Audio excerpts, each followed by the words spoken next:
When you think of strength, you think of mountains, of ancient gods, of forces that cannot be tamed. But every once in a generation, a man is born who doesn't just represent strength, he becomes it.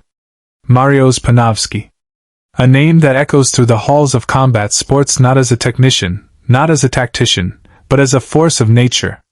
A 5-time winner of the world's strongest man title, Pudzianowski didn't just step into the world of mixed martial arts to compete. He stepped in to dominate. To crush. To remind the world that true power doesn't need finesse when it can simply annihilate. The moment Pudzianowski decided to transition from strongman competitions to the brutal world of MMA, the landscape shifted. This wasn't a man looking for a new challenge. This was a titan looking for new victims. Every opponent who stepped into the cage with him knew the stories. They had seen the footage of him lifting cars, pulling trucks, and bending steel with his bare hands. But theory and reality are two very different things. And when you stand across from a man whose muscles have muscles, whose very presence seems to suck the oxygen out of the room, all the preparation in the world goes out the window. It was May 2022 when the world witnessed one of his most brutal exhibitions of raw power. The fight started with a tattoo parlor sponsor named Mikel Martella, a man who looked like he'd been in wars. He had Pitbull written across his shorts, but as the fight unfolded, it became painfully clear that he was more of a mongrel facing a wolf. The opening moments were cautious, with Martella trying to maintain distance. But Pudzianowski grew bored of this dance. He pounced on the bearded fighter with an intensity that could only be described as predatory. At one point, in a moment that bordered on the absurd, Pudzianowski kicked Martella in the groin, not out of desperation, but out of sheer dominance. As if he was saying, "I can do whatever I want to you." Martella recovered quickly, showing heart, but it didn't matter. The next attack from the muscular beast sent Martella crashing to the canvas, completely unconscious. The scene afterward was haunting, medics swarming around Martella, not even sure if he was unconscious from the blows or the shock of the power he had just faced. Pudzianowski didn't celebrate wildly. He just looked down, like a sculptor admiring his finished work. But the hunger didn't stop there. Matchmakers, desperate to find someone who could offer even a shred of resistance, brought in a giant straight from the African dunes. An undefeated 350-pound fighter from Senegal, a man who had bulldozed through everyone in his path. He was a giant in his own right, a man who had never tasted defeat. The African didn't hesitate. He charged at Pudzianowski, apparently hoping to use his massive weight and size to overwhelm him. It was a bold strategy, one that had worked against every previous opponent. But Pudzianowski didn't see a threat.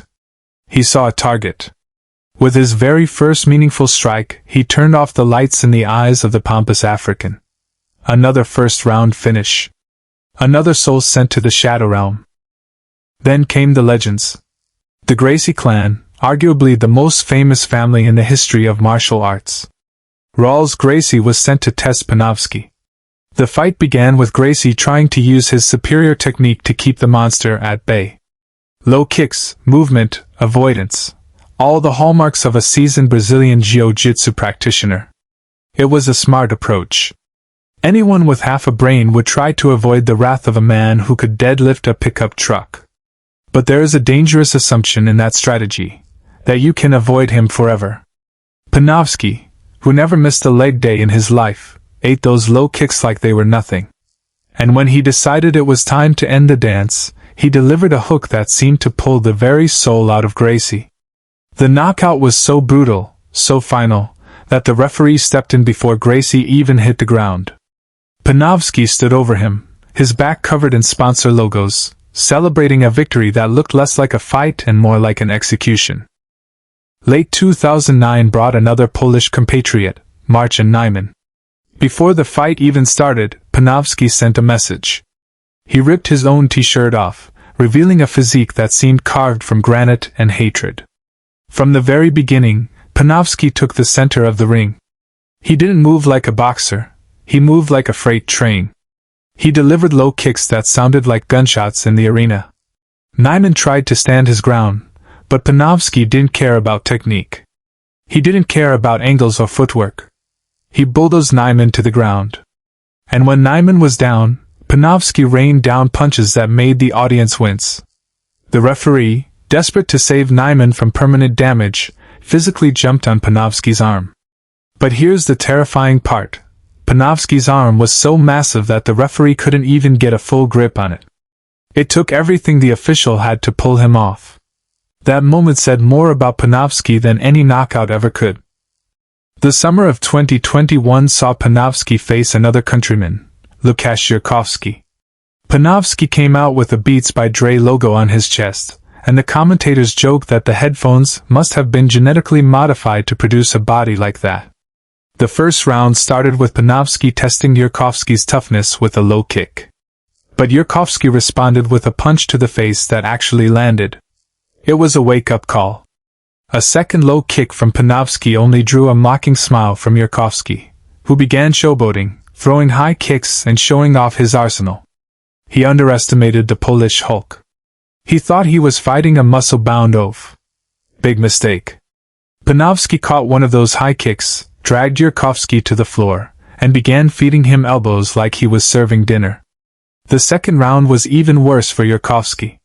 After a failed back fist, he was grounded and turned into a mat for Panofsky's pounding. Going into the third round, after that kind of beating, Yurkovsky refused to shake hands. It was the ultimate sign of disrespect. And Panofsky, never one to let disrespect go unanswered, gave him the crucifixion, holding both arms down and smashing his face until the referee had to physically drag him off. The message was clear: you don't showboat against the strongest man on the planet, and you certainly don't disrespect him. But not every fight was a walk in the park. Erko Jun, the Bosnian knockout artist, was on a streak of 3 consecutive knockouts. He was young, hungry, and dangerous. Matchmakers thought he might be the one to finally trouble Panofsky. The fight started with Panofsky putting Jun on the floor almost immediately. He spent the entire round trying to crush the Bosnian's face with hammer fists. The second round saw Jun turn the tables. Panofsky attempted another takedown, but this time Jun scrambled and took the mount. He began landing punches of his own, and for a brief moment, it looked like Panofsky might be in trouble. But the referee stepped in to stop the onslaught, seeing Panofsky was momentarily stunned. But here's where Panofsky's legend grows. He was tired, yes. He was hurt, maybe. But he wasn't done. Jun, overconfident, started playing around, forgetting his defense. He completely lost his guard, and in that split second, Panofsky pounced. He reversed the position, took top control, and unleashed his signature Polish pounders. The sound of punches hitting bone echoed through the arena. When it was over, Jun's face was unrecognizable. It was a reminder that even when Panofsky is hurt, even when he's tired, he is still the most dangerous man in the cage. Then came the legend. Eric Butterbean Esch. A man who had fought in boxing, kickboxing, and MMA. A man with a resume that stretched across decades. Butterbean was a legend in every sense of the word. The fight started with Butterbean reminding everyone of his striking prowess, landing a few sharp punches. But Panofsky didn't engage in a striking battle. He knew that standing with a shark in deep water is suicide. So he dragged the shark to shore. He took Butterbean down and turned the fight into a grueling ground assault. And once on the ground, the formidable Butterbean was helpless. Panofsky began to reshape his skull with thunderous blows. The referee, seeing the damage accumulating, stepped in just in time to save the legend from permanent disfigurement. And finally, there was Bob Sapp.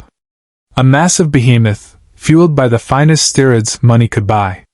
Sapp was a giant, a man who looked like he could eat lesser fighters for breakfast. He seemed like the only man in the world who could match Panofsky's raw power. The fight began, and Panofsky went berserk. He attacked Sapp with unreal aggression, like a mad dog who hadn't eaten in weeks. Then Panofsky did something that shocked everyone. Using his inhuman strength, he simply cut the ground from under Sapp's feet. It wasn't a takedown. It was an execution. Sapp hit the mat hard, and Panofsky mounted him, proceeding to engage in what can only be described as the traditional Soviet way of child education. Sapp offered no resistance. But Pudzianowski didn't stop. He went into beast mode, becoming completely uncontrollable. The referee had to use extreme force, literally throwing his body between the two men, to stop Pudzianowski from killing Sapp on the spot. It was terrifying. It was brutal. And it was pure Pudzianowski. Now you might ask, if this man is so dominant, why didn't he make it to the UFC or other giant organizations? The answer is simple. He didn't need them. Pudzianowski lived the peak male experience on his own terms. He didn't need a belt to validate his power. He didn't need a promotion to prove his worth. Every time he stepped into the cage, he proved it in the most visceral way possible, by destroying his opponents. He broke records. He broke faces. And he broke the spirit of anyone foolish enough to stand across from him.